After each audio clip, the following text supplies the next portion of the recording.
Filing a reconsideration request after refusal or getting a refusal on a Canadian visa, is it really worth it, and how to do it properly?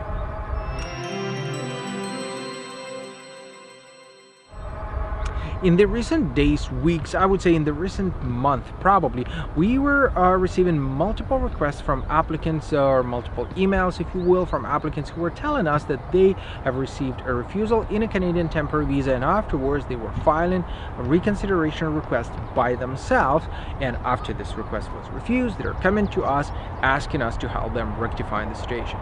Now, what it actually means and how to use an opportunity for a reconsideration request.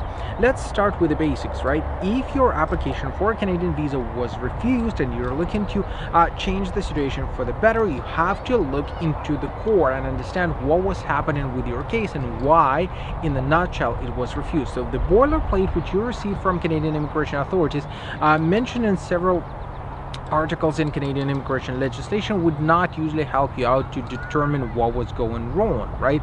But if you don't want to actually wait for the case notes to arrive to see what actually went wrong in the details, right, you may look into your profile, look into your case, and provided that everything was, in your opinion, of course, explained properly, you may decide to file a reconsideration request. What is it?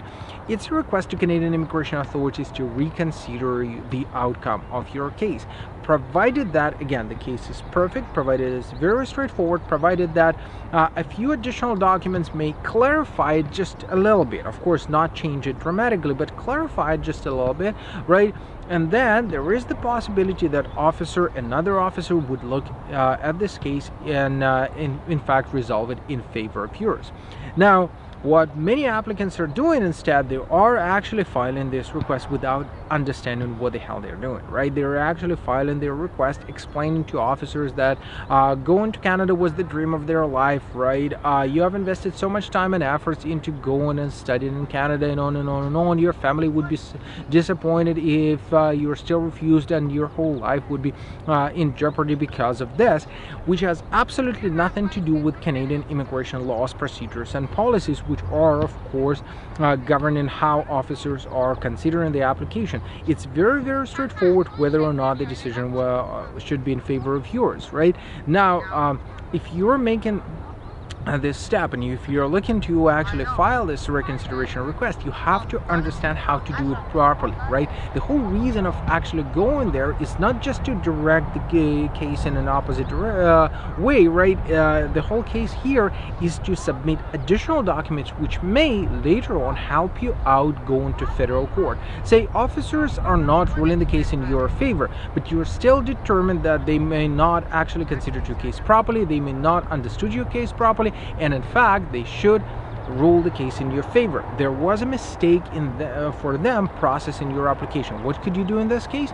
You could actually decide to return back and file this application to federal court. But in court application, you can't submit new documents. You just can't go to federal court and say, look, these are the additional documents which I have not provided initially, but which could help us to determine the case in my favor. No, the court is looking forward at a completely different angle. They're saying whether or not the officer was right or wrong, determining your file, right, interpreting the law, provided that all the documents which were initially submitted were on his or her table, right? So you can't submit new documents to federal court. That's why you have this opportunity with the reconsideration request. You can actually file additional documents. You can actually submit additional evidence which should speak in your favor. So you got to be very, very careful when it comes down to reconsideration request. If you're looking to do this by yourself, figure out how Canadian legislation works, understand it, make sure that you do everything properly, and then proceed. If not,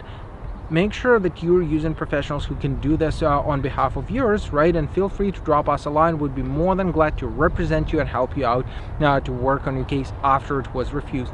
Stay tuned with us, and if you got any questions, feel free to drop us a line.